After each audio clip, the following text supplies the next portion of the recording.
Group 2లో complete ఒక 150 మార్కుల పేపర్ని మనకు టీఎస్పీసీ పెట్టడం జరిగింది. ఒక తెలంగాణ ఉద్యమం అంటే కంప్లీట్ ఒక చరిత్రను చూస్తే మనము ఫస్ట్ పేపర్లో ఒక 30 మార్కుల వరకు, సెకండ్ పేపర్లో 50 మార్కుల వరకు, ఫోర్త్ పేపర్లో 150 మార్కుల వరకు, టోటల్గా 230 మార్కుల పేపర్ మనకు తెలంగాణ ఉద్యమం పైన అంటే కంప్లీట్గా చరిత్ర పైన వస్తున్నవి. ఈ యొక్క చరిత్రతో పాటుగా సోషాలజీలో కూడా తెలంగాణకు సంబంధించిన అంశాలు, అలాగే తెలంగాణ సమాజానికి సంబంధించిన అంశాలు కానీ, ఇండియన్ హిస్టరీకి సంబంధించిన అంశాలు కానీ మరొక 10 మార్కులు రావడానికి ఆస్కారం ఉంది. దానితో పాటుగా తెలంగాణ ఎకానమీలో కూడా, తెలంగాణ ఎకానమీలో first part, second part, part 1లో కొన్ని కమిటీలు కానీ, అలాగే తెలంగాణ ఎకానమీలో పేపర్ అధ్యాయం 1లో కొన్ని కమిటీలు కానీ, అధ్యాయం 2లో ఈ యొక్క నిజాంస్ కాలంలో ఉన్నటువంటి భూస్వామ్య వ్యవస్థ విధానాలు కానీ మనకు కంప్లీట్ ఎగ్జామ్లో క్వశ్చన్ అదనంగా కొన్ని మార్కులు రావడానికి ఆస్కారం అనేది మనకు కనిపిస్తుంది. అంటే మీరు టోటల్గా ఒక చరిత్ర అనేక నేపథ్యంలో మనకు దాదాపుగా 40% పైన మార్కులు వచ్చే అవకాశం ఉంది. ముఖ్యంగా ఈ 40% మార్కులలో చరిత్ర కోణంకి వెళ్ళి ఏ విధంగా మనం సాధించాలి, ఏ నేపథ్యంలో మనం సాధించాలనేది ఈరోజు మనం డిస్కస్ చేసే ఒక ప్రయత్నం అనేది చేద్దాం. ఆ డిస్కషన్లో భాగంగా ఫస్ట్ మనకు పేపర్ 1లో 2 పార్టులు ఇవ్వడం జరిగింది. ఒక part Telangana culture, Telangana culture and Indian culture 2 అంశాలు ఇచ్చారు. అంటే భారతదేశ సంస్కృతి, తెలంగాణ సంస్కృతి, దానిలో భాగంగా కల్చర్ నేపథ్యంలో ఎలా క్వశ్చన్లు అడుగుతున్నాడు అనేది ఇక్కడ మనకు ప్రధానమైన అంశాలు. ఇక్కడ కల్చర్ అంటే నిర్మాణాలు, కల్చర్ అంటే సాహిత్యము, కల్చర్ అంటే భాషా నేపథ్యాలు, కల్చర్ అంటే మహిళా నేపథ్యం, ఇవన్నీ కల్చర్లో భాగంగా మనం చదవాల్సినటువంటి ఫస్ట్ పార్ట్లో మనకు కనిపించేటువంటి అంశాలు. ఉదాహరణకు మనకు ఈ నిర్మాణాల పరంగా చాలా స్పష్టంగా ఎక్కువ క్వశ్చన్లు రావడానికి ఆస్కారం ఉంది. ఉదాహరణకు మనకు నగర శైలి, వేసర శైలి, ద్రావిడ శైలి, ఈ 3 రకాల నిర్మాణాల శైలిలో మనకు దేవాలయ నిర్మాణాలు ఏ విధంగా అడుగుతున్న క్వశ్చన్ రావడానికి ఆస్కారం ఉంది. అదేవిధంగా అమరావతి శిల్పకళ, మధుర శిల్పకళ, గాంధార శిల్పకళ, ఇవన్నీ కూడా మన కల్చర్ నేపథ్యంలో అడుగుతారు. దానితో పాటు మనకు భారతదేశ చరిత్ర సంస్కృతి అనే నేపథ్యంలో గుప్తుల యొక్క చరిత్రని కానీ, గుప్తుల కాలంలో యొక్క కల్చర్ని కానీ, పల్లవుల కాలంలో ఉంటే కల్చర్లు కానీ, ఢిల్లీ సుల్తాన్ల కాలంలో ఉంటే కల్చర్ కానీ, దానితో పాటుగా మనకు మోడర్న్ హిస్టరీలో భాగంగా కొన్ని గ్రంథాల నేపథ్యంలో కల్చర్ నేపథ్యంలో క్వశ్చన్ అనేవి అడుగుతున్నారు. అదేవిధంగా తెలంగాణ కల్చర్లో కూడా మనకు ఒక 10 నుంచి 15 మార్కులు రావడానికి ఆస్కారం ఉంది. ఇక్కడ కూడా భాషా నేపథ్యాలు అంటే ఒక ప్రాకృత భాష, ఒక సంస్కృత భాష, ఒక ఉర్దూ భాష, సమాజంలో వచ్చినటువంటి మార్పుల నేపథ్యంలో మనకు క్వశ్చన్లు అడుగుతున్నాడు. ఇక మనకు ప్రధానంగా సెకండ్ పేపర్లో కూడా మనకు 30 మార్కులు ఇండియన్ హిస్టరీ, 20 మార్కులు తెలంగాణ కల్చర్ అనే క్వశ్చన్లు మనకు రావడం అనేది జరుగుతున్నాయి. 20 మార్కులు అక్కడ, 30 మార్కులు, మొత్తంగా 50 మార్కులు సెకండ్ పేపర్లో అడుగుతున్నాడు. ఫోర్త్ పేపర్లో 150 మార్కుల సిలబస్ అనేది ఉంటే మరి ఈ 150 మార్కుల సిలబస్లో ఏ అంశాలు ప్రాధాన్యత ఉన్న అంశాలు, మరి ఏ అంశాలను మనం బాగా హైలైట్ చేసుకోవాలి, ఎక్కడ హైలైట్ చేసుకుంటే మనకి ఎక్కువ మార్కులు రావడానికి ఆస్కారం ఉంది అంటే ఇక్కడ మొత్తంగా ఈ 150 మార్కుల పేపర్లో 3 భాగాలు చేశారు. 1948 నుంచి మనకు 71 వరకు, 71 నుంచి 91 వరకు, 91 నుంచి 2014 వరకు 3 భాగాలు చేశారు. ఈ 3 భాగాలలో ఒక్కొక్క అంశం కింద 5 అధ్యాయాలు ఇచ్చారు. అంటే 15, దాదాపుగా 150 మార్కులకు సంబంధించి 15 అధ్యాయాలు ఉన్నాయి. ఈ 15 అధ్యాయాలకు వెళ్ళి ఈచ్ వన్ ఒక అధ్యాయంకి వెళ్ళి 10 మార్కుల చొప్పున క్వశ్చన్లు రావడానికి ఆస్కారం ఉంది. అంటే ఇక్కడ మనము చరిత్ర అనేది ఉద్యమ నేపథ్యంలో చదివేటప్పుడు ప్రజల యొక్క పోరాటాలు, ప్రభుత్వం యొక్క అణిచివేతలు, అంటే ప్రభుత్వం యొక్క చర్యలు, ప్రజల యొక్క చర్యలు అనే 2 అంశాలుగా మనం డివైడ్ చేసుకొని స్టడీ చేస్తే చర్య ప్రతిచర్య అనేది మనకు కంప్లీట్గా కనబడుతుంది. అంటే మనకు మొట్టమొదటి అంశంలో మనకు ఇక్కడ టోటల్గా తెలంగాణ ఉద్యమాన్ని చరిత్రను అధ్యయనం చేసుకోవాలంటే మనకు 2 పదాలు స్పష్టంగా అర్థం కావాలి. ఒకటి ముల్కీ అనే పదము, రెండవది ఉర్దూ భాష అనే ఒక పదం. ఎందుకంటే తెలంగాణ ఉద్యమ నేపథ్యం ఉర్దూ భాషలో కనిపిస్తుంది, తెలంగాణ ఉద్యమ నేపథ్యము ముల్కీ అనే పదంలో కనిపిస్తున్నది. అంటే ముల్కీ అనే పదము 1347లో భామనీల కాలం నుంచి మొదలు పెడితే ఇవాళ 2016లో కమల్నాథన్ కమిటీ వరకు కూడా ముల్కీ పదం చుట్టే తెలంగాణ ఉద్యమం మొత్తం కూడా తిరిగిన సందర్భం మనకు కనిపిస్తుంది. ఒక ముల్కీ అనే పదాన్ని నేపథ్యాన్ని తీసుకున్నప్పుడు మనకు భామనీల కాలంలో ఒక నేపథ్యం కనిపిస్తుంది, ఆ తర్వాత మనకు అసబ్జాయిల కాలంలో ఒక నేపథ్యం కనిపిస్తుంది, 1948 తర్వాత మరొక నేపథ్యం కనిపిస్తుంది. మనకు భామనీల కాలంలో ముల్కీ అనే పదాన్ని చదివేటప్పుడు ఒక పదాన్ని మనం ఇక్కడ అంటే మతం అనే కోణంలో చదవాలి. ఆ మతం అనే కోణం ఏంటంటే ఇస్లాం అనే ఒక మతం అనే కోణంలో చదవాలి. అంటే అక్కడ షియా వర్సెస్ సున్నీ అనే రెండు పదాల మధ్య ముల్కీ అనే పదం కనిపిస్తుంది. అక్కడ షియా వర్సెస్ సున్నీ, అఫాకీలు వర్సెస్ దక్కనీ ముస్లింలు. అంటే ముందుగా ఇక్కడ స్థిరపడ్డ వాళ్ళని దక్కనీ ముస్లింలని, చివరిగా వచ్చినటువంటి 1347 ఆ యొక్క పరిసర ప్రాంతంలో మధ్యాసియా ఇరాన్ ఇరాక్ ప్రాంతంకి వెళ్ళి వచ్చినటువంటి అఫాకీలు అనే పదం కనిపిస్తాం మనకు. అంటే ఇక్కడ షియా వర్సెస్ సున్నీ అనే పదాన్ని అర్థం చేసుకొని అదే మనకు అసబ్జాయిలో వచ్చేసరికి ముల్కీ అనే పదాన్ని ఉత్తర భారతదేశం వర్సెస్ దక్షిణ భారతదేశం అనే నేపథ్యం చదవాలి. అంటే అక్కడ లక్నవీ ఉర్దూ వర్సెస్ దక్కనీ ఉర్దూ ఈ పదాల మధ్య గ్యాప్ని తీసుకోవాలి. అంటే ఇక్కడ సున్నీ వర్సెస్ షియా అనే పదం కనిపించదు, ఉత్తర భారతదేశం వర్సెస్ దక్షిణ భారతదేశం. మరి ఇక్కడ ఉత్తర భారతదేశం దక్షిణం ఎందుకు తేడా కనిపిస్తుందంటే మనకు నిజాం ఉల్ ముల్క్ 1724లో అసబ్జాయి సామ్రాజ్యాన్ని స్థాపించాడు. అలా స్థాపించినప్పుడు అతను అంతకుముందు మొఘలాయి రాజ్యంలో ఒక ప్రధానమంత్రిగా పనిచేశాడు, ఒక సైనిక నాయకుడిగా పనిచేశాడు. అలా ఉత్తర భారతదేశంకి వెళ్ళి దక్షిణ భారతదేశంలోకి దక్కన్లోకి రాజ్యాన్ని ఏర్పాటు చేసినప్పుడు కొంతమందిని తనతో పాటు దక్షిణ భారతదేశానికి తీసుకొచ్చాడు. అలా వెనకకు వచ్చిన వాళ్ళంతా నాన్ ముల్కీలుగా, ముందుగా ఆల్రెడీ ఉన్న వాళ్ళు ముల్కీలుగా రెండు పదాల మధ్య తేడాలు కనిపిస్తాయి. కాబట్టి అసబ్జాయిల కాలంలో ముల్కీలని ఉత్తర భారతదేశం వర్సెస్ దక్షిణ భారతదేశం నేపథ్యం మనము స్టడీ చేస్తే కంప్లీట్గా మనకు ఒక ముల్కీ మీద ఒక కన్స్ట్రక్షన్ ఆఫ్ వే కనపడడానికి ఆస్కారం ఉంది. కాబట్టి ఈ ముల్కీ అనే పదము ముఖ్యంగా మనము సాలార్జింగ్ సంస్కరణల కాలంలో స్పష్టంగా మనకు ఆ పదం యొక్క అర్థం తెలుసుకోవాలి. ఆ తర్వాత మీర్ మహబూబ్ అలీ ఖాను, ఆ తర్వాత మీర్ ఉస్మాన్ అలీ ఖాన్, ఈ ముగ్గురి కాలంలో అంటే సాలార్జింగ్ ప్రవేశపెట్టినటువంటి ఆధునిక విధానంలో భాగంగా ఉద్యోగస్తుల యొక్క రిక్రూట్మెంట్ కారణంగా ఈ వచ్చినటువంటి నార్త్ ఇండియా నుంచి ఇతర ప్రాంతంకి వెళ్ళి వచ్చినటువంటి ఉద్యోగులందరూ కూడా నాన్ ముల్కీలుగా పిలవబడ్డారు. ఆల్రెడీ ఇక్కడ ఉన్న వాళ్ళని ముల్కీలుగా పిలిచారు. కాబట్టి ఇక్కడ ఉత్తర భారతదేశం దక్షిణ భారతదేశం నేపథ్యంలో చదివేటప్పుడు ఈ ముల్కీల మధ్య నాన్ ముల్కీల మధ్య వైరుధ్యాలను తగ్గించడానికి సాలార్జింగ్ ప్రయత్నం చేశాడు. 1868లో మొట్టమొదటిసారి ఒక ముల్కీ ఫర్మానాన్ని జారీ చేశాడు. స్థానికులకి ఎక్కువ అవకాశాలు ఇవ్వాలని చెప్పేసి ఆ ఫర్మానాలో స్పష్టంగా పేర్కొనడం జరిగింది. ఆ తర్వాత మళ్ళీ రెండవ సాలార్జింగ్ కారణంగా నాన్ ముల్కీల యొక్క ప్రాధాన్యత ఇక్కడ పెరిగిన కారణంగా ఆ నాన్ ముల్కీల ప్రాధాన్యత తగ్గించడానికి 1888లో మీర్ మహబూబ్ అలీ ఖాను మరొక ఫర్మానాన్ని జారీ చేశాడు. ఆ తర్వాత మనకు మీర్ ఉస్మాన్ అలీ ఖాన్ కాలంలో 1919 ఒక ఫర్మానాన్ని జారీ చేశాడు. అన్నిటికంటే మొత్తం ముల్కీ ఫర్మానాలలో అత్యంత ముఖ్యమైన ఫర్మానా 1919 ఫర్మానా. ఎందుకంటే ఆ 1919 ఫర్మానా 1973 వరకు అంటే 6 సూత్రాల పథకం ప్రవేశపెట్టే వరకు కూడా అమల్లో ఉన్నది. ఈ 1919 ఫర్మానాలో ముల్కీ అంటే ఎవరు, ముల్కీకి ఉండాల్సిన అర్హతలు ఏమిటి, ముల్కీ యొక్క కాలం ఎంత అనే ఒక నేపథ్యాలు మనం ఇక్కడ పరిశీలించాలి. ఇక్కడ 1919 ఫర్మానా ప్రకారము ముల్కీ అంటే 15 సంవత్సరాలు. అది పెద్ద మనుషుల ఒప్పందంలో 12 సంవత్సరాలకు తగ్గిపోయినది. అది 6 సూత్రాల పథకంలో 4 సంవత్సరాలకు తగ్గిపోయినది. కాబట్టి 1919 ఫర్మానా ప్రకారము ఇక్కడ ముల్కీ పురుషుని యొక్క పిల్లలందరూ కూడా ముల్కీగా గుర్తించబడతారు. దానితో పాటు నిజాం యొక్క సంస్థానంలో ఉద్యోగం చేసిన వాళ్ళు 15 సంవత్సరాలుగా ఉద్యోగం చేసిన వాళ్ళంతా ముల్కీలుగా పరిగణించబడతారు.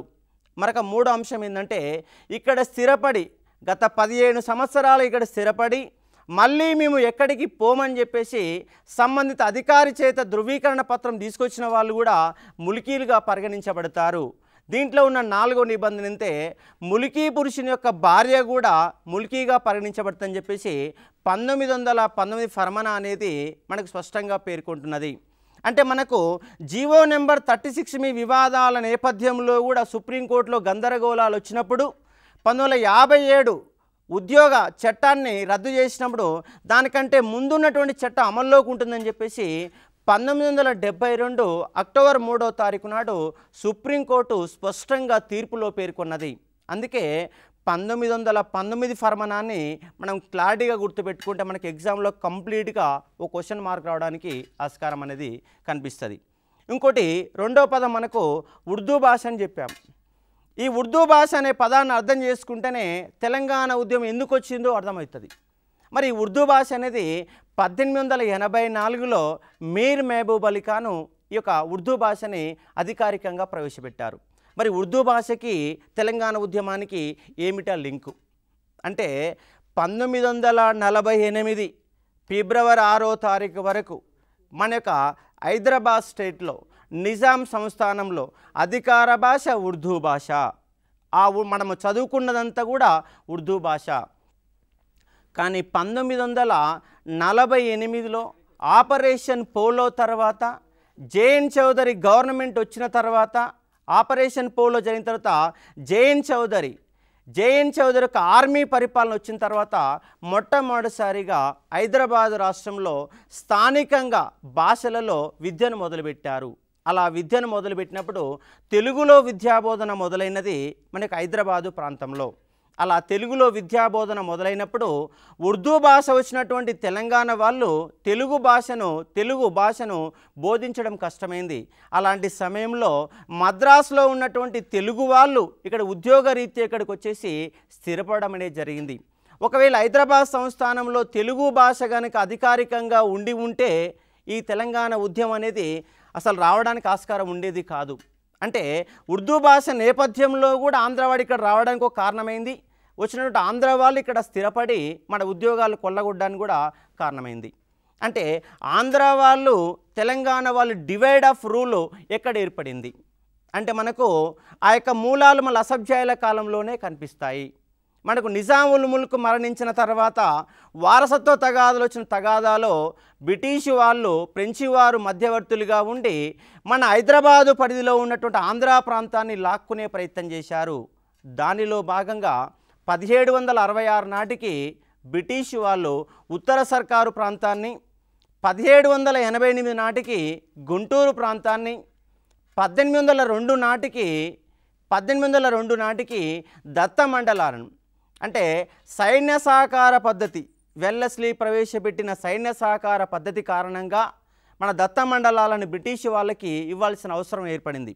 అంటే మనకు 1766 నుంచి 1802 మధ్య అంటే 18వ శతాబ్దం నాటికి ఆంధ్ర తెలంగాణ రెండు కూడా డివైడ్ కావడం జరిగినది, కంప్లీట్గా విడిపోవడం జరిగినది. అంటే మనకు అంతకుముందు శాతవాహనుల కాలంలో తెలుగు భాష నేపథ్యాలు కొంచెం దగ్గరగా కనిపిస్తాయి. ఆ తర్వాత కాకతీయుల కాలంలో తెలుగు ప్రాంతాలు మొత్తం దగ్గరగా కనిపిస్తాయి. ఆ తర్వాత కుతుబ్షాల కాలంలో దగ్గరగా కనిపిస్తాయి. కానీ అసబ్జాయిల కాలంలో విడిపోయాము. ఆ విడిపోయినటువంటి ఆంధ్ర వాళ్ళు బ్రిటిష్ వారి పరిధిలోకి వెళ్ళిపోయారు.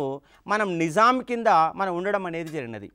అంటే ఇలా బ్రిటిష్ వాడికి వెళ్ళిపోయినటువంటి ఆంధ్ర ప్రాంతము, అక్కడ కాటన్ బ్యారేజ్ కట్టడము, అక్కడ ప్రకాశం బ్యారేజ్ కట్టడము, ఈ రెండు బ్యారేజీల కారణంగా దాదాపుగా 30 లక్షల ఎకరాలకు పైన భూమి అనేది సాగులోకి రావడము ఆంధ్ర ప్రాంత అభివృద్ధి కావడానికి ఒక కారణమైనది. దానితో పాటు బ్రిటిష్ వారు ఇంగ్లీష్ ఎడ్యుకేషన్ ప్రవేశపెట్టారు. బ్రిటిష్ వాళ్ళు రైల్వేలు ప్రవేశపెట్టారు. ఒకవైపు ఇంగ్లీషు భాష, ఒకవైపు రైల్వేలు, దానితో పాటు బ్రిటిష్ వ్యతిరేక ఉద్యమం, జాతీయోద్యమం జరిగిన కారణంగా ఆంధ్ర వాళ్ళు కొంచెం సామాజికంగా, ఆర్థికంగా అన్ని రంగాల్లో కొంచెం ముందుకు పోవడం జరిగినది. మన నైజాం ప్రభుత్వం కింద ఉన్న కారణంగా సామాజికంగా, విద్యాపరంగా కొంతమందికి వెనుకబడి ఉన్నాం. కాబట్టి ఇలా వెనుకబడిన ప్రాంతము, ఒక అభివృద్ధి చెందిన ప్రాంతము, 1956లో రెండు కలిసిపోయిన తర్వాత అభివృద్ధిలో ఉన్నటువంటి సీమాంధ్రలో తెలంగాణ మీద ఆధిపత్యం చెలాయించే ప్రయత్నమే తెలంగాణ ఉద్యమానికి ఒక మొదటి మూల సూత్రంగా మనం చెప్పుకోవచ్చు. కాబట్టి ఒకవేళ బ్రిటిష్ వాళ్ళ పరిధిలోకి ఆంధ్ర వాళ్ళు పోకుండా ఉంటే ఈ యొక్క తెలంగాణ ఉద్యమం అనేది కనిపించే అవసరం అనేది మనకు ఉండేది కాదు. కాబట్టి కంప్లీట్గా మనం తెలంగాణ ఉద్యమంలో ఈ యొక్క 150 మార్కుల పేపర్ని గెయిన్ చేసేటప్పుడు మనకు ప్రధానంగా కొన్ని గవర్నమెంట్ పరంగా ఉన్నటువంటి కొన్ని అంశాలని బాగా మనం పరిశీలించాలి.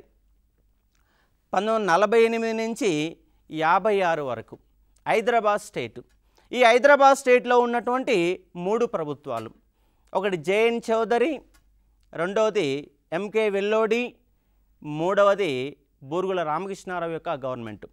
ఈ 3 గవర్నమెంట్ యొక్క విధానాలు మొత్తం కూడా పరిశీలించాలి.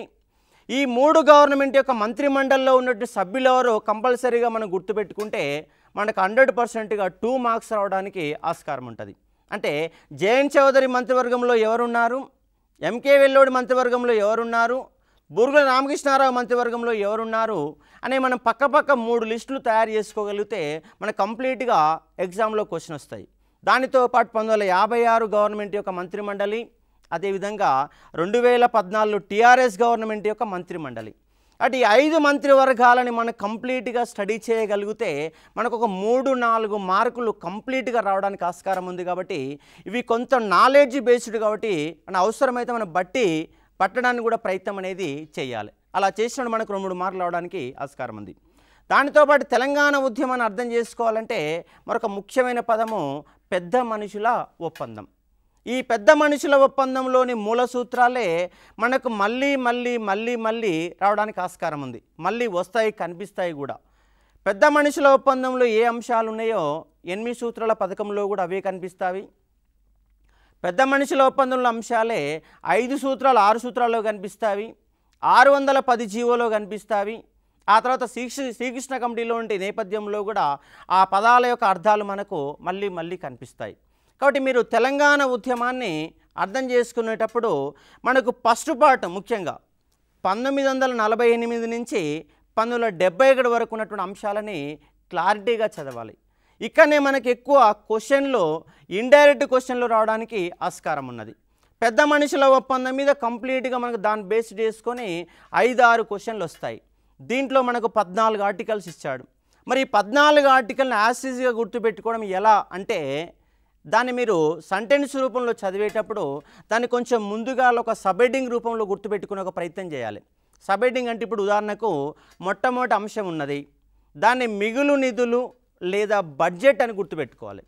అంటే తెలంగాణ ప్రాంతంలో మిగిలిపోయిన మిగులు నిధులని తెలంగాణ ప్రాంతంలోనే ఖర్చు పెట్టాలి అనేది మొట్టమొదటి అంశంగా మనము పేర్కొనడం జరిగింది. కాబట్టి మిగులు నిధులను ఒక చిన్న సబ్హెడ్డింగ్ గుర్తుపెట్టుకోగలిగితే ఆ అంశంలోని మొత్తం క్లారిటీ అంశాలు కూడా మనకు గుర్తుండడానికి ఆస్కారం ఉంది. అలాగే రెండో అంశం ఉంది, మద్యపానం ఉన్నది. అంటే మద్యపానాన్ని తొలగించాలా కొనసాగించాలా అని ఎవరి పరిధిలో ఉంటుందంటే తెలంగాణ యొక్క ఎమ్మెల్యేల పరిధిలోనే ఉంటాయని చెప్పేసి దాంట్లో పేర్కొన్నారు. అంటే మద్యపానం అనే ఒక పదాన్ని మనం కాన్సన్ట్రేషన్ చేయాలి.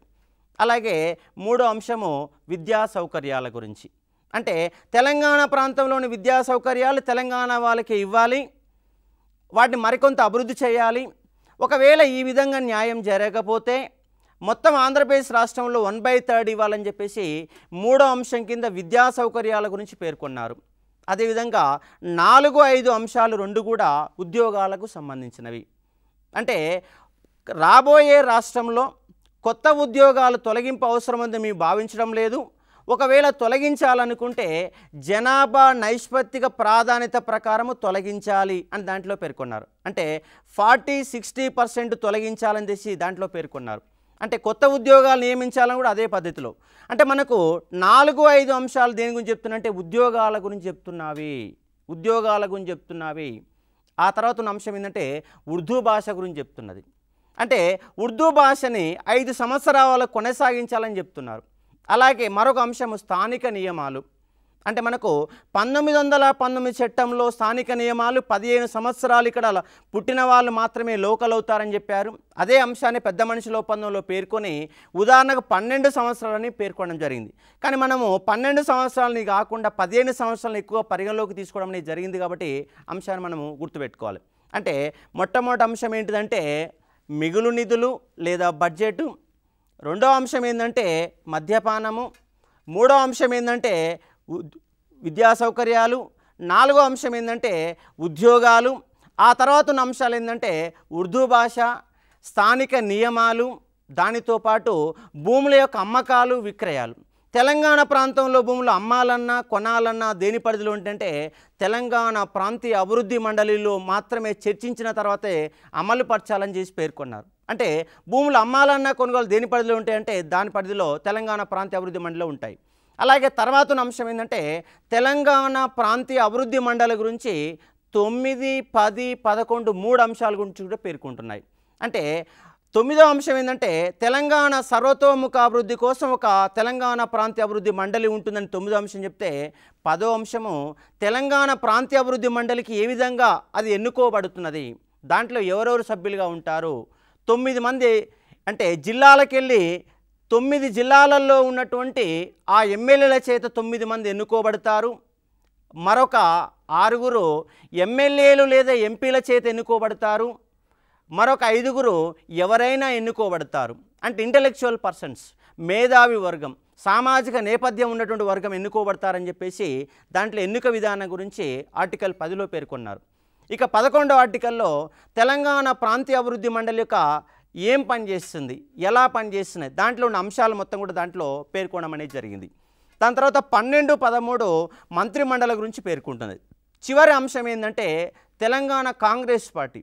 అంటే 1962 వరకు తెలంగాణ కాంగ్రెస్ పార్టీ కొనసాగుతుంది, హైదరాబాద్ స్టేట్ కాంగ్రెస్ కొనసాగుతుంది. దానికి ఆంధ్ర రాష్ట్రం యొక్క కాంగ్రెస్ అనేది ఆపిష్కం చెప్పకూడదని చెప్పేసి దాంట్లో పేర్కొన్నారు. అంటే మనకు ఈ 14 ఆర్టికల్ని 10 అంశాల కింద మనము పరిగణలో తీసుకోవాలి. అంటే మొట్టమొదటి అంశము మిగులు నిధులు లేదా బడ్జెట్. రెండో అంశము మద్యపానము. మూడో అంశము విద్యా సౌకర్యాలు. 4, 5 అంశాల కింద ఉన్నటువంటి ఉద్యోగాలు. ఆ తర్వాత 6వ అంశం కింద ఉన్నటువంటి ఉర్దూ భాష. ఆ తర్వాత 7వ అంశం కింద ఉన్నటువంటి స్థానిక నియమాలు. 8వ అంశం కింద ఉన్నటువంటి భూముల అమ్మకాలు మరియు విక్రయాల గురించి. అలాగే 9, 10, 11 3 అంశాల కింద తెలంగాణ ప్రాంతీయ అభివృద్ధి మండలి గురించి. అలాగే 11, 12 మనకున్న అంశం ఏంటంటే మంత్రి మండలి గురించి. అంటే తెలంగాణ ప్రాంతం మంత్రి మండలి ఏ విధంగా నియమించబడుతుంది ఏర్పడే కొత్త ఆంధ్రప్రదేశ్ రాష్ట్రంలో అని చెప్పేసి దాంట్లో పేర్కొన్నారు. దాంట్లో పేర్కొన్న అంశం ఏంటంటే తెలంగాణ ప్రాంతానికి కంపల్సరీగా 40% మంత్రివర్గాలు ఇవ్వాలి. ముఖ్యమైన 5 శాఖలలో 2 శాఖలు తెలంగాణ వారికి కేటాయించాలి. అంటే హోంమంత్రి శాఖ, ఆర్థిక శాఖ, రెవెన్యూ శాఖ, ప్రణాళికలు అభివృద్ధి, పరిశ్రమలు అనే ఒక 5 అంశాల కింద ఏబైనా 2 శాఖలు తెలంగాణ వారికి ఇవ్వాలని చెప్పేసి స్పష్టంగా దాంట్లో పేర్కొనడం అనేది జరిగినది. దానితో పాటు కంపల్సరీగా తెలంగాణ ప్రాంతం వారికి ఒక ముస్లిం మంత్రిని కూడా కేటాయించాలని చెప్పి దాంట్లో పేర్కొన్నారు. అంటే 12, 13 కంప్లీట్గా మంత్రిమండలి యొక్క నిర్మాణం తెలంగాణ ప్రాంతంలో ఎలా జరిగిందో దాంట్లో అంశాల యొక్క ప్రస్తావించారు. ఇక 12వ అంశము కాంగ్రెస్ పార్టీ గురించి. ఈ విధంగా మీరు సబ్ హెడ్డింగ్లన్నీ పెట్టుకొని గుర్తుపెట్టుకోగలిగితే క్వశ్చన్ ఏ విధంగా అడిగినా కూడా మనం ఆన్సర్ చేయడానికి ఆస్కారం ఉంది. ఉదాహరణకు క్వశ్చన్ అడుగున్నారు, ఈ క్రింది వాణిలో సరికానిది ఏమిటి అని తెలంగాణ ప్రాంతీయ అభివృద్ధి యొక్క ఎన్నిక విధానం గురించి క్వశ్చన్ అడిగితే దాంట్లో ఏ కింద ఆప్షన్ ఇచ్చారు. దీంట్లో ఓటు హక్కు కలిగిన వాళ్ళు ఎవరైనా కలిగి ఉంటారు. బి ఆన్సరు తెలంగాణ ఎమ్మెల్యేలు మాత్రమే ఓటు హక్కును కలిగి ఉంటారు. అలాగే సి ఆప్షన్, దాని కింద ఉన్నటువంటి సి ఆప్షను దానికి ఎన్నికయ్యేవారు ఎవరైనా ఎన్నిక కావచ్చు. పైవన్నీ కూడా సరి అని చెప్పేసి ఎగ్జామ్లో క్వశ్చన్ అడిగినప్పుడు దాన్ని ఎన్నికయ్యేవారు ఎవరైనా ఎన్నిక కావచ్చు, కానీ ఓటు హక్కును కలిగి ఉన్న వాళ్ళు మాత్రం కేవలం ఎమ్మెల్యేలు మాత్రమే ఓటు హక్కును కలిగి ఉంటారు. ఇలాంటి మనకు కొంచెం ఇబ్బంది పెట్టే క్వశ్చన్లు కూడా పెద్ద మనుషుల ఒప్పందం మీద రావడానికి ఆస్కారం ఉంది. కాబట్టి ఈ పెద్ద మనుషుల ఒప్పందం యొక్క నేపథ్యం ఏమిటి, దాని మీద ఎవరెవరు సంతకాలు పెట్టారు, ఎక్కడంటే హైదరాబాద్ హౌజులో, ఢిల్లీలో ఉన్నటువంటి హైదరాబాద్ హౌజులో. అంటే మీరు ప్రధానంగా ఎగ్జామ్ నేపథ్యంలో గుర్తుపెట్టుకుంటాడు ఇబ్బందులు పడే అంశం ఏంటంటే పెద్ద మనుషుల ఒప్పందం, 8 సూత్రాల పథకము, 5 సూత్రాల పథకము, 6 సూత్రాల పథకము, ఈ 3 పథకాలని క్లారిటీగాతో పాటు పెద్ద మనుషుల ఒప్పందం 610 జీవో, దానితో పాటు జీవో నెంబర్ 36, దాంతోపాటు శ్రీకృష్ణ కమిటీ, ఈ ప్రభుత్వ పరంగా ఉన్నటువంటి ప్రధాన అంశాలు కాబట్టి ఆ అంశాల మీద బాగా ఫోకస్ చేయాలి. అలా ఫోకస్ చేసినప్పుడు మాత్రం మనకి ఎగ్జామ్లో క్వశ్చన్ మనం ఎలా క్వశ్చన్ ఇచ్చినా కూడా మనం ఆన్సర్ చేయడానికి ఆస్కారం ఉంది. కాబట్టి పెద్ద మనుషుల ఒప్పందం నేపథ్యం ఏమిటి, దానికంటే ముందు ఆంధ్ర రాష్ట్రం ఎట్లా ఏర్పడింది, ఆంధ్రప్రదేశ్ రాష్ట్రం ఏర్పడడానికి జరిగిన కుట్రలు ఏమిటి, కుతంత్రాలు ఏమిటి, జవహర్లాల్ నెహ్రూ వద్దన్నప్పటికీ ఏ విధంగా ఆంధ్రప్రదేశ్ రాష్ట్రం ఎట్లా ఏర్పడింది, ఎస్కే పాటిల్ అప్పుడున్నటువంటి ఏఐసిసి అధ్యక్షుడు యొక్క సభ్యుడిగా ఉన్నటువంటి ఎస్కే పాటిల్ వద్దన్న ఈ విధంగా తెలంగాణ రాష్ట్రం ఏర్పడింది. హోంమంత్రి కూడా పార్లమెంటులో అప్పుడున్నటువంటి హోంమంత్రి గోవింద వల్లభ్పంత్ పార్లమెంటులో తెలంగాణ ప్రజల యొక్క ఆమోదం లేకుండా తెలంగాణ రాష్ట్రాన్ని ఎట్టి పరిస్థితుల్లో ఆంధ్రప్రదేశ్ రాష్ట్రాన్ని ఎట్టి పరిస్థితుల్లో ఏర్పాటు చేయమని చెప్పేసి ఆయన హామీ ఇచ్చినప్పటికీ కూడా ఆంధ్రప్రదేశ్ వాళ్ళు ఏ విధంగా కుట్రలు కుతంత్రాలు చేసిరో ఆ యొక్క కుట్రల కుతంత్రాల నేపథ్యంలో ఆ యొక్క వ్యాఖ్యానాలు మొత్తం కూడా దాంట్లో చదవాలి. దానితో పాటు మీరు ప్రధానంగా దృష్టి పెట్టాల్సింది ఎస్ఆర్సి యొక్క నివేదిక, స్టేట్ రీఆర్గనైజేషన్ కమిషన్ యొక్క నివేదిక.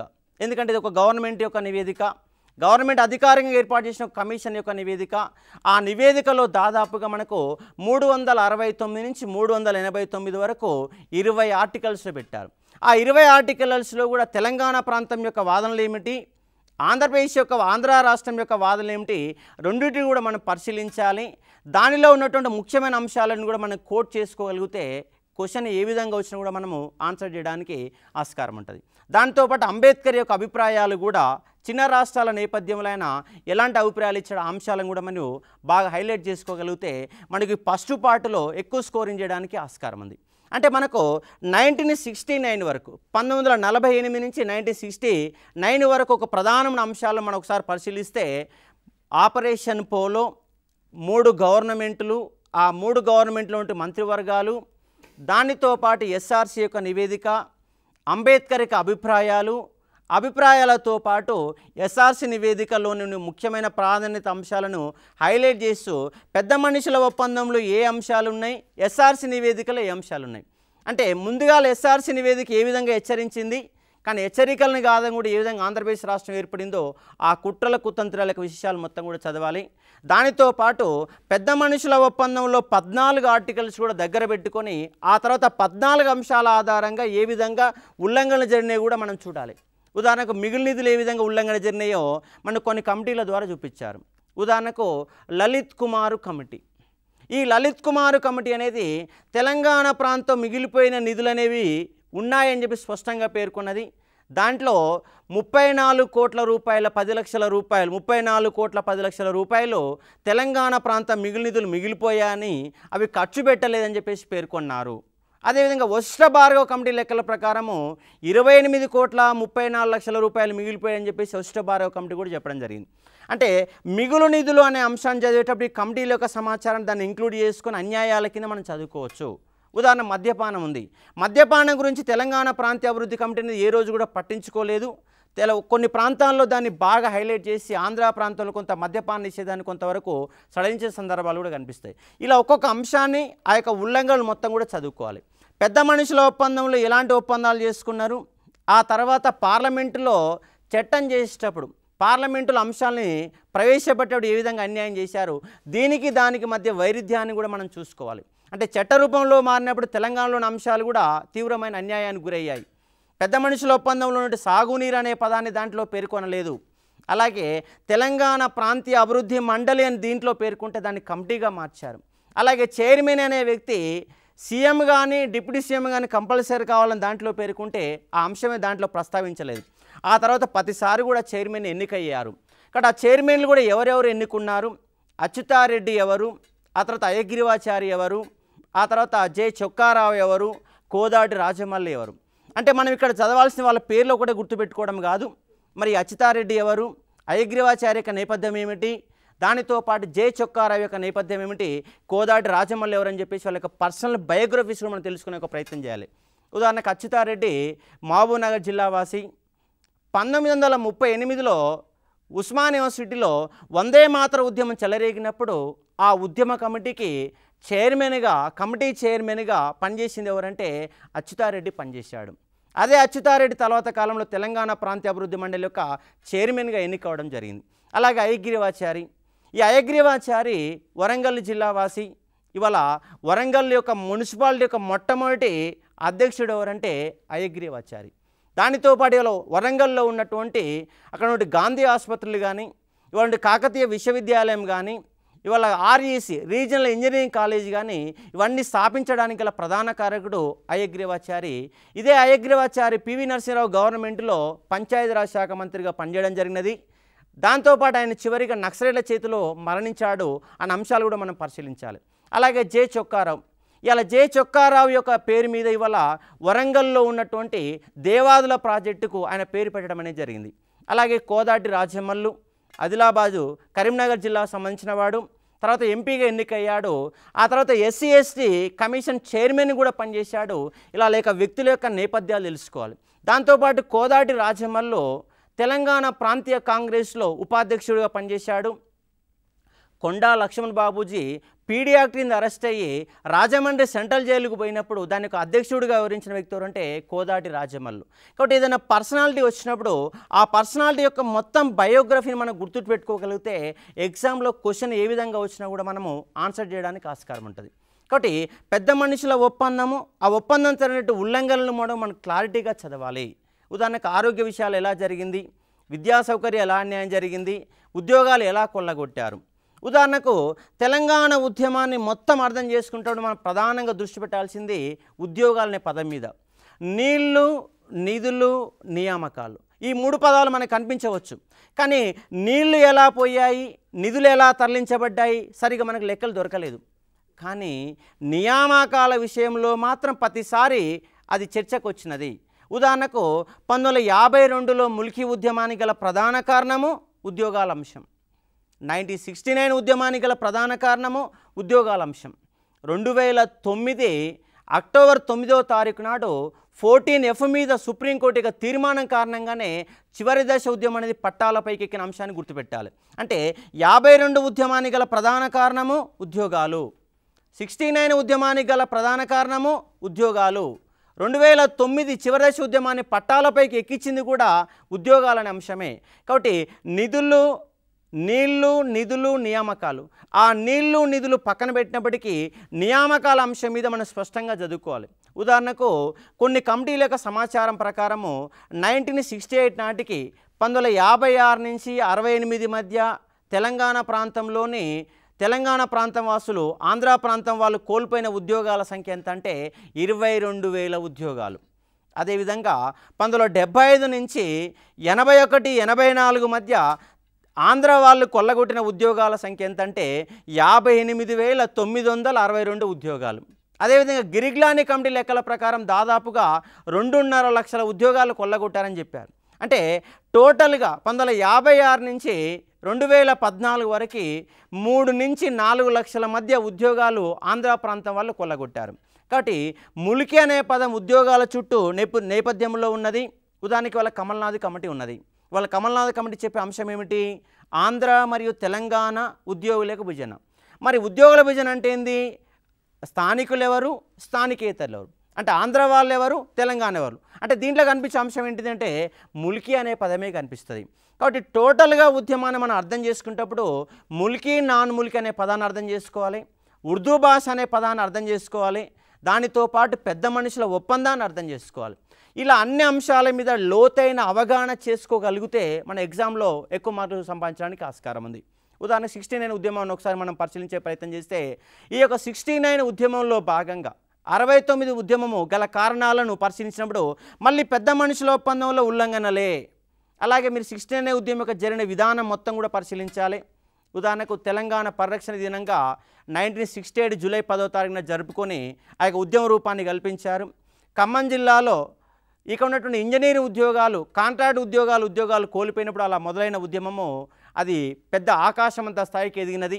ఆకాశం ఎంత పెద్ద స్థాయిలో కొనసాగి 370 మంది మరణానికి కారణమైనది. అంటే ఇక్కడ మనము పాయింట్ టు పాయింట్ జనవరి 8వ తారీఖు నుంచి 69 సంవత్సరం మొత్తం డిసెంబర్ వరకు జరిగిన నేపథ్యాలు మొత్తం కూడా అర్థం చేసుకొని చదవాలి. తేదీల వారీగా చదవాలి. ఉదాహరణ జనవరి 8వ తారీఖు నాడు అన్నబత్తుల రవీంద్రనాథ్ అనే విద్యార్థి ఖమ్మం జిల్లాలో ఉద్యమాన్ని మొదలుపెట్టాడు. ఆ తర్వాత శంషాబాద్ యొక్క కాల్పుల సంఘటన, అలాగే మెదక్ జిల్లా సదాశివపేటలో జనవరి 24వ తారీఖు నాడు ఈ యొక్క శంకర్ అనే విద్యార్థి గాయపడి 25వ తారీఖు నాడు మరణించడం. అలా తేదీల వారీగా మనం చదువుకునే ప్రయత్నం చేయాలి. దాంతో 69 ఉద్యమంలో కొన్ని ముఖ్యమైన తేదీలు గుర్తుపెట్టుకోవాలి. ఉదాహరణకు మార్చి 17 విద్యార్థులు అనేవాళ్ళు ప్రజాస్వామ్య పరిరక్షణ దినంగా జరుపుకుంటే, ఉద్యోగులు అనేవాళ్ళు పోరాట దినంగా జరుపుకున్నారు. అలాగే జూలై 10వ తారీఖు నాడు మన తెలంగాణ పరిరక్షణ దినంగా జరుపుకున్నారు. కాబట్టి ఇది ప్రజాస్వామ్య పరిరక్షణ దినము, అది మామూలు ఉద్యోగుల యొక్క పరిరక్షణ దినంగా జరుపుకోవడం అనేది జరిగింది. దానితో పాటు మరికొన్ని ముఖ్యమైన దినాలు చూస్తే మనకు మే 17 ఒక మృతివీరుల దినంగా, అమరవీరుల దినంగా జరుపుకున్నారు. అలాగే జూలై 12వ తారీఖు నాడు తెలంగాణ పతాక దినోత్సవంగా జరుపుకున్నారు. ఇలాంటి ముఖ్యమైన తేదీలని, అదేవిధంగా జూన్ 2, 3, 4 తారీఖుల యొక్క బీభత్సకాండని, జూన్ 4వ తారీఖు నాడు శ్రీమతి ఇందిరాగాంధీ హైదరాబాద్ యొక్క పర్యటనలో భాగంగా, దానితో పాటు 69 మూమెంట్లో జూన్ 10వ తారీఖు నుంచి జూలై 16వ తారీఖు వరకు 37 రోజుల పాటు ఉద్యోగులు అనేవాళ్ళు సమ్మె చేశారు. 69 ఉద్యమంలో ఉద్యోగులు అనేవాళ్ళు 37 రోజుల పాటు సమ్మె చేస్తే 2011 సెప్టెంబర్ 13 నుంచి అక్టోబర్ 14 వరకు సకల జనులు, సబ్బండ వర్ణాలు, సకల ఉద్యోగులు, సకల జనుల సమ్మె చేశారు. ఈ సకల జనుల సమ్మె 42 రోజుల పాటు కొనసాగింది 2011లో జరిగితే, ఇక్కడ మాత్రము ఈ యొక్క సమ్మె అనేది 37 రోజుల పాటు కొనసాగింది. కాబట్టి దీనికి దానికి 69 ఉద్యమానికి 2009 జరిగిన ఉద్యమానికి మధ్య నేపథ్యాలను కూడా మనం పరిశీలించాలి. ఎందుకంటే 69 ఉద్యమము ఆవేశపూరితంగా కొనసాగింది. 370 మంది మరణించారు. ప్రతిరోజు లాఠీలు, తూటాలు, బాష్పవాయు గోళాలు, అంటే దాదాపుగా 1800 సార్లకు పైన బాష్పయోగాలు ప్రయోగించారు. 69 ఉద్యమంలో 96 సార్ల కాల్పులు జరిగినాయి. 370 మంది అమరవీరులు అయిపోయారు. దాదాపుగా లాఠీ జరిగిన సందర్భాలు 3000కు పైన సందర్భాలు కనిపిస్తాయి మనకు. కాబట్టి ఇక్కడ ఈ 69 ఉద్యమంలో ప్రధానంగా మనకు కనిపించే నాయకులు కొండా లక్ష్మణ్ బాపూజీ, మర్రి చెన్నారెడ్డి. 69 ఉద్యమంలో మనకు ప్రధానంగా కనిపించే పార్టీ తెలంగాణ ప్రజాసమితి. కాబట్టి తెలంగాణ పీపుల్స్ కన్వెన్షన్ తర్వాత తెలంగాణ ప్రజాసమితిగా మారడం, అది ఉద్యమాన్ని తన భుజాలకు ఎత్తుకోవడం, ఆ తెలంగాణ ప్రజాసమితి మళ్ళీ ఎన్నికలలో పోటీ చేయడం, ఆ ఎన్నికల్లో ఎక్కువ స్థానాలు విజయం సాధించడం, ముఖ్యంగా 15 ఎంపీ స్థానాలు ఉంటే దాదాపుగా 14 స్థానాల్లో పోటీ చేసి 10 స్థానాల అఖండ విజయాన్ని సాధించింది. కానీ 10 స్థానాలలో అఖండ విజయాన్ని సాధించినప్పటికీ శ్రీమతి ఇందిరాగాంధీ తెలంగాణ రాష్ట్రాన్ని మాత్రము ప్రకటించలేదు. కాబట్టి 69 ఉద్యమము విఫలమైన ఉద్యోగం. 2009 ఉద్యమము అది సకల జనులుగా మారి ఉద్యమాన్ని పరిగెత్తించి చివరికి రాష్ట్రాన్ని సాధించుకున్నాం. కాబట్టి 69 ఉద్యమం కేవలము చదువుకున్నటువంటి వర్గాలకు మాత్రమే పరిమితమైంది. అంటే ఉద్యోగులకు పరిమితమైంది, విద్యార్థులకు పరిమితమైంది, కార్మికులకు మాత్రమే పరిమితమైంది. కానీ 2009 తర్వాత జరిగిన ఉద్యమము సకల జనుల మధ్యకి, గ్రామీణ నేపథ్యంలో రైతులకి, మహిళలకి, సబ్బండ వర్ణాల సకల జనులకి గ్రామ రూట్ లెవెల్లో కూడా వెళ్ళిపోయి తెలంగాణ ఉద్యమం మొత్తం కూడా కొనసాగిన సందర్భాలు కనిపిస్తాయి 2009 తర్వాత. అలాగే మీకు ఈ యొక్క 69 నుంచి 75 మధ్య జరిగినటువంటి ఈ 3 పథకాలు గుర్తుపెట్టుకోవాలి. ఒకటి 8 సూత్రాల పథకము, ఇంకోటి 5 సూత్రాల పథకము, ఇంకోటి 6 సూత్రాల పథకం. ఈ 3 పథకాలను పక్కపక్కన పెట్టుకొని దీనికి ఉన్నట్టు తేడా ఏందో మనం అబ్జర్వ్ చేయాలి. ఉదాహరణకి ఎగ్జామ్లో క్వశ్చన్ అడుగుతారు. ఏమని క్వశ్చన్ అడుగుతారు? తెలంగాణ రాష్ట్రంకు సంబంధించి ఏ పథకంలో ఏముందో క్వశ్చన్ అడిగినప్పుడు ఉమ్మడి బలగాలు, తెలంగాణ, ఆంధ్ర రాష్ట్రాలకు సంబంధించిన ఉమ్మడి బలగాలు హైదరాబాదు రక్షణ బాధ్యతలు నిర్వహిస్తారు అని ఏ సూత్రంలో పేర్కొన్నారు అంటే మనకు అది 6వ సూత్రంలో 14Fలో సిటీ ఉద్యోగాలు ఇద్దరికి వర్తిస్తాయని చెప్పేసి 6 సూత్రాల పథకంలో ఉన్నది. దానితో పాటు 5 సూత్రాల పథకంలో 5వ సూత్రం కూడా అదే చెప్తున్నది. హైదరాబాదులో ఉమ్మడి బలగాలు శాంతి భద్రతల పర్యవేక్షణ బాధ్యత చూస్తాయి. అంటే 5 సూత్రాల పథకము, 6 సూత్రాల పథకం చాలా దగ్గరగా సైమల్టేనియస్గా కనబడతాయి. ఉదాహరణకు 8 సూత్రాల పథకంలో ఉద్యోగుల సమస్యల పరిష్కారానికి యూపీపీఎస్ ఆధ్వర్యంలో ఒక కమిటీ ఏర్పాటు చేయబడుతుందని చెప్పేసి 8 సూత్రాల పథకంలో పేర్కొన్నారు. కానీ 6 సూత్రాల పథకంలో ఉద్యోగుల సమస్యల పరిష్కారానికి ఏర్పాటు చేసిన వ్యవస్థ ఏంటంటే ట్రిబ్యునల్, అడ్మినిస్ట్రేటివ్ ట్రిబ్యునల్ అనే వ్యవస్థ. కాబట్టి యూపీపీఎస్ ఆధ్వర్యంలో ఏర్పడే కమిటీ ఏమో 8 సూత్రాలు కనిపిస్తే అడ్మినిస్ట్రేటివ్ ట్రిబ్యునల్ అనే వ్యవస్థ 6 సూత్రాల పథకంలో కనిపిస్తుంది. కాబట్టి 3 కూడా పక్కపక్కన మనము రాసుకొని దాన్ని క్లీన్గా అబ్జర్వ్ చేయగలిగితే ఈ ఏరియా నుంచి మనకు 4-5 క్వశ్చన్లు వస్తే అవన్నీ కూడా మనం చేయడానికి ఆస్కారం ఉంది. ఉదాహరణకు 8 సూత్రాల పథకంలో ఉన్న అంశాలను మనం పరిశీలిస్తే దాంట్లో 8 అంశాలు ఉన్నాయి. మొట్టమొదటి అంశం ఏంది? తెలంగాణ ప్రాంతంలో కోల్పోయిన మిగులు నిధులు మొత్తం కూడా నెల రోజులలో సర్వే చేసి లెక్కలు తీసి నెల రోజుల్లో రిపోర్ట్ సబ్మిట్ చేయాలని చెప్పేసి మొట్టమొదటి అంశం ఉంది. అంటే తెలంగాణ ప్రాంత మిగులు నిధుల అధ్యయనానికి ఒక కమిటీ ఏర్పాటవుతుంది. ఆ కమిటీ నెల రోజుల్లో నివేదికేస్తని చెప్పేసి మొట్టమొదటి అంశం. రెండో అంశం ఏంటంటే కోల్పోయిన మిగులు నిధులను సమకూర్చడము. అలాగే మూడో అంశం ఏంటంటే ముఖ్యమంత్రి అధ్యక్షతన కమిటీ ఏర్పాటు. ఆ ముఖ్యమంత్రి అధ్యక్షత ఏర్పడే కమిటీలో కేంద్ర ప్రణాళిక సభ్యుడు ఉంటారు, తెలంగాణ మంత్రివర్గ సభ్యులు ఉంటారు, తెలంగాణ ప్రాంతీయ కమిటీ చైర్మన్ ఉంటాడు ముఖ్యమంత్రి ఆధ్వర్యంలో ఏర్పడే కమిటీలో. మరో కమిటీ ఏంటంటే కేంద్ర ప్రణాళికా సంఘం ఆధ్వర్యంలో మరో కమిటీ ఏర్పాటు చేస్తారు ప్రణాళికల అభివృద్ధి కోసం. దాంట్లో కేంద్ర హోంమంత్రిత్వ అధికారి ఉంటాడు, కేంద్ర ఆర్థిక శాఖ మంత్రి అధికారి కూడా ఉంటారు. ఇద్దరు అధికారులు కూడా మనకు స్పష్టంగా దాంట్లో కనిపించే సందర్భాలు కనిపిస్తాయి. అలాగే ఆ తర్వాత ఉన్న 5వ సూత్రం ఏంటంటే ఈ యొక్క తెలంగాణ ప్రాంతీయ అభివృద్ధి కమిటీకి మరి ఎక్కువ అధికారులు ఇవ్వటం. అదేవిధంగా మనకు ఉన్నటువంటి 6వ సూత్రం ఏంటంటే స్థానికుల ఉద్యోగాలు స్థానికులకు ఇవ్వడము. 7వ సూత్రం ఏంటంటే తెలంగాణ ప్రాంతంలో ఉద్యోగుల సమస్యల పరిష్కారానికి యూపీపీఎస్ ఆధ్వర్యంలో యూనియన్ పబ్లిక్ సర్వీస్ కమిషన్ ఆధ్వర్యంలో కమిటీని ఏర్పాటు చేయడం చెప్పారు. ఇక 8వ సూత్రం ఏంటంటే ప్రధానమంత్రి ఆధ్వర్యంలో ప్రతి 6 నెలలకోసారి సమీక్ష జరపడం అని చెప్పేసి 8వ సూత్రంలో పేర్కొన్నారు. మరి 8వ సూత్రం అనేది ఈ యొక్క 8 సూత్రాల పథకం అనేది 1969 ఏప్రిల్ 11వ తారీఖు నాడు శ్రీమతి ఇందిరాగాంధీ పార్లమెంటులో ప్రవేశపెట్టినది. అలాగే 5 సూత్రాల పథకాన్ని జయాంధ్ర ఉద్యమం వచ్చిన సందర్భంగా 1972 నవంబర్ 27వ తారీఖు నాడు పంచసూత్ర పథకాన్ని ప్రవేశపెట్టినది. అలాగే 1973 సెప్టెంబర్ 21వ తారీఖు నాడు 6 సూత్రాల పథకాన్ని శ్రీమతి ఇందిరాగాంధీ ప్రవేశపెట్టింది. అంటే 8 సూత్రాల పథకాన్ని, 5 సూత్రాల పథకాన్ని, 6 సూత్రాల పథకాన్ని ఈ మూడింటి కూడా ప్రవేశపెట్టిన గవర్నమెంట్ కాంగ్రెస్ గవర్నమెంటు. ఈ 3 ప్రణాళికను పార్లమెంటులో ప్రవేశపెట్టిన ప్రధానమంత్రి శ్రీమతి ఇందిరాగాంధీ. కాబట్టి ఈ 3 పథకాల యొక్క నేపథ్యాలు అర్థం చేసుకోవాలి. అలాగే జీవో నెంబర్ 36 జై తెలంగాణ ఉద్యమ నేపథ్యంలో తెలంగాణ ప్రాంత ఉద్యోగులని ఆంధ్ర ప్రాంతం పంపించడానికి ఏర్పాటు చేసిన జీవో నెంబర్ 36. ఆ జీవో నెంబర్ 36 నేపథ్యంలో హైకోర్టులో, సుప్రీంకోర్టులో వచ్చినటువంటి వివాదాల నేపథ్యాలు, ఆ కోర్టుల యొక్క తీర్పులు మొత్తము మనము మధ్యదేశ ఉద్యమంలో మనం అధ్యయనం చేయాలి. అదేవిధంగా నక్సలైట్ ఉద్యమము అది కొనసాగిన యొక్క నేపథ్యము, అది ఎక్కడ పశ్చిమ బెంగాల్లో ఎలా మొదలైనది, శ్రీకాకుళంలో ఏ విధంగా కొనసాగింది, అది తెలంగాణలో ఏ విధంగా కొనసాగింది, అంటే 69లో ఉన్నటువంటి భూస్వామ్య వ్యవస్థకు విధానానికి తేడా ఏమిటి అంటే మనకు 1948 నుంచి 51 మధ్య తెలంగాణ సాయుధ పోరాటం కొనసాగింది. ఆ తెలంగాణ సాయుధ పోరాటం యొక్క కొనసాగింపే మనకు ఉన్నటువంటి ఈ యొక్క నక్సలిజం యొక్క మూమెంటు. అంటే నల్లగొండ జిల్లాలో, వరంగల్ జిల్లాలో తెలంగాణ సాయుధ పోరాటం పెద్ద ఎత్తున కొనసాగింది. ఇక్కడ భూస్వాములందరూ, నిజాం యొక్క తాబేదారులందరూ పట్టణాలకు పారిపోతే ఇక్కడ భూస్వామ్య వ్యవస్థ మొత్తం కూకటి వేళ్ళతో పెగిలించబడింది.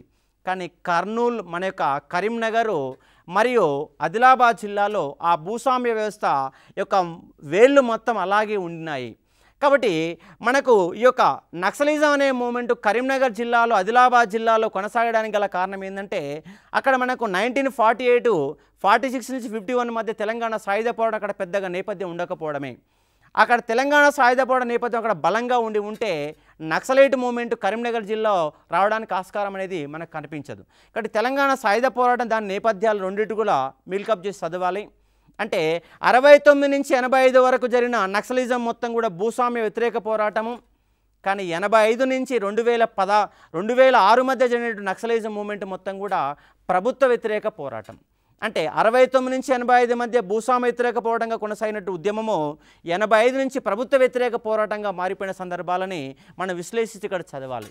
అక్కడ దాంట్లో ఉన్నటువంటి ప్రజానాట్య మండలి, పీడిఎస్యు, ఆర్ఎస్యు ఇలాంటి సంఘాలు ఏ విధంగా పనిచేసినవి, కొండపల్లి సీతారామయ్య లాంటి యొక్క సంఘాలు ఏ విధంగా పనిచేసినవి, శ్రీశ్రీ యొక్క పాత్ర ఏమిటి, ఆర్ఎస్యు అని చెప్పేసి శ్రీశ్రీ ఏ విధంగా పేరు పెట్టాడు, ఈ నేపథ్యాలు, అలాగే పశ్చిమ బెంగాల్లో ఆ యొక్క మొదలైన ఉద్యమాల నేపథ్యాలు మొత్తం కూడా మనము నక్సలిజం మూమెంట్లో చదవాలి.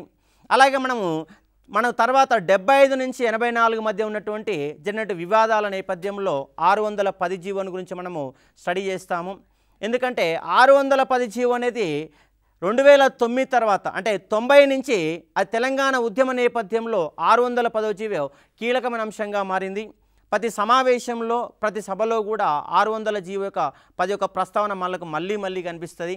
ముఖ్యంగా ఇక్కడ ఎగ్జామ్ నేపథ్యంలో మనకు 610 జీవో కూడా చాలా ఇంపార్టెంట్. ఎందుకంటే 610 జీవో 10 మీద మనకు చాలా కమిటీలు ఏర్పడ్డాయి. ఉదాహరణకు జయభారత్ రెడ్డి కమిటీ కమల్నాథను ఉమాపతి ముగ్గురు ఆధ్వర్యంలో ఆఫీసర్ల ఆధ్వర్యంలో ఐఏఎస్ ఆఫీసర్లను కమిటీ ఏర్పాటు చేసి తెలంగాణ ప్రాంతంలో అక్రమంగా కొల్లగొట్టిన ఉద్యోగాలందరినీ తెలంగాణ ప్రాంతంకి వెళ్ళి పంపిస్తామని ఒక కమిటీ అనేది ఒక నివేదిక ఇస్తే ఆ కమిటీ మీద మళ్ళీ కమిటీ వేశారు, సుందరేశన్ కమిటీ వేశారు. ఈ యొక్క 2 కమిటీల యొక్క నేపథ్యంలో వచ్చిన 610 జీవో వచ్చింది. 1985 డిసెంబరు 30వ తారీఖు నాడు జీవో వచ్చి ఆ జీవో అనేది అలాగే ఆ జీవో అనేది 2014 వరకు కూడా అమల్లోకి రాలేదు.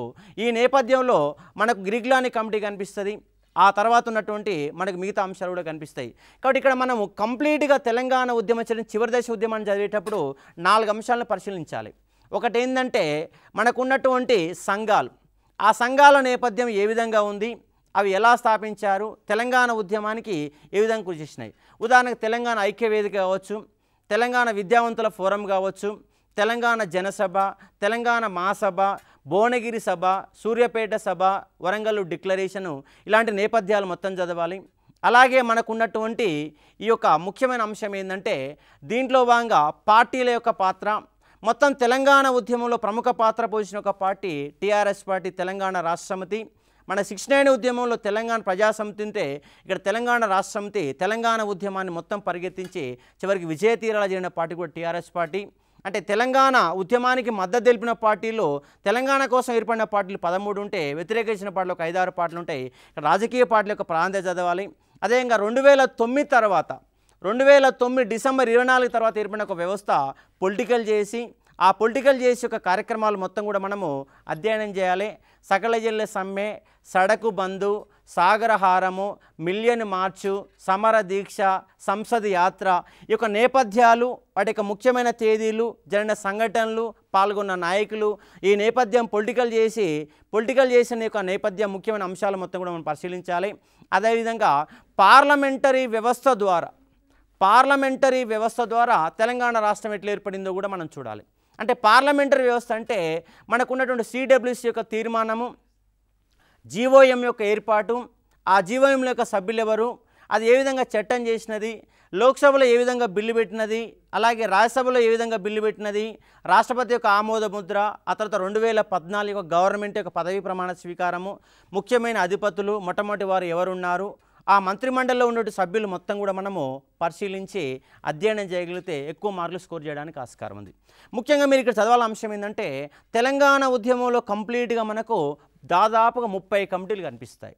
ఉదాహరణకు మనకు అర్వమందు అయ్యంగారు కమిటీ, రాజకీయ సంస్కరణల కమిటీ, ముల్కీ నియమాలు అధ్యయనం చేయడానికి నియమించబడిన కమిటీ, అదేవిధంగా Sundarlal committee, Pandit Sundarlal committee, J N చౌదరికి అక్రమ పరిపాలన మీద నియమించబడ్డ కమిటీ, అదేవిధంగా జస్టిస్ జగన్మోహన్ రెడ్డి కమిటీ 1952 ముల్కీ ఉద్యమాల నేపథ్యంలో జరిగిన మరణకాండ అధ్యయనం చేయడానికి జస్టిస్ జగన్మోహన్ రెడ్డి కమిటీ, అలాగే ఆంధ్ర రాష్ట్రం కోసం ఏర్పడినటువంటి 3 కమిటీలు, JVP committee, SK Dhar committee, Kailash Nath Wanchoo committee. అలాగే 69 ఉద్యమంలో మిగులు నిధుల మీద ఏర్పాటు చేసిన committee Lalit Kumar committee, Vashishtha Bhargava committee, అలాగే కైలాస్ నాథ్ వాంచ్ కమిటీ, ఆ యొక్క న్యాయ వివాదాల నేపథ్యంలో ఏర్పాటు చేసిన కైలాస్ నాథ్ వాంచ్ కమిటీ. ఇలా కమిటీలు మొత్తం కూడా చదవాలి. అలాగే 610 జీవో నేపథ్యంలో కూడా కమిటీల నేపథ్యాలు కూడా మొత్తము స్టడీ చేయాల్సిన అవసరం ఉంటుంది. కాబట్టి ఈ నేపథ్యాలు మొత్తంగా దాదాపు 30 కమిటీల సమాచార నేపథ్యం చదవండి. దానితో పాటు పెద్ద మనుషుల ఒప్పందము, 8 సూత్రాలు, 5 సూత్రాలు, 6 సూత్రాలు, 610 జీవో, శ్రీకృష్ణ కమిటీ, ఈ కమిటీలే నేపథ్యాలు మొత్తంగా మనం స్టడీ చేయగలిగితే ఎగ్జామ్లో ఎక్కువ మార్కులు స్కోర్ చేయడానికి ఆస్కారం ఉంది. అంటే ఉద్యమం జరిగిన తీరు, ప్రభుత్వం యొక్క చర్యలు, ఇటు అంటే చర్య ప్రతిచర్య, ఈ రెండింటి నేపథ్యాలు మనము అధ్యయనం చేయగలిగితే ఈ యొక్క మూమెంట్ పేపర్లో ఎక్కువ స్కోరింగ్ చేయడానికి ఆస్కారం ఉంది. కాబట్టి ఈ నేపథ్యంలో స్టడీ చేసి ఎక్కువ మార్కులు స్కోర్ చేస్తారని చెప్పేసి ఆశిస్తూ బెస్ట్ ఆఫ్ లక్. మన టీవీ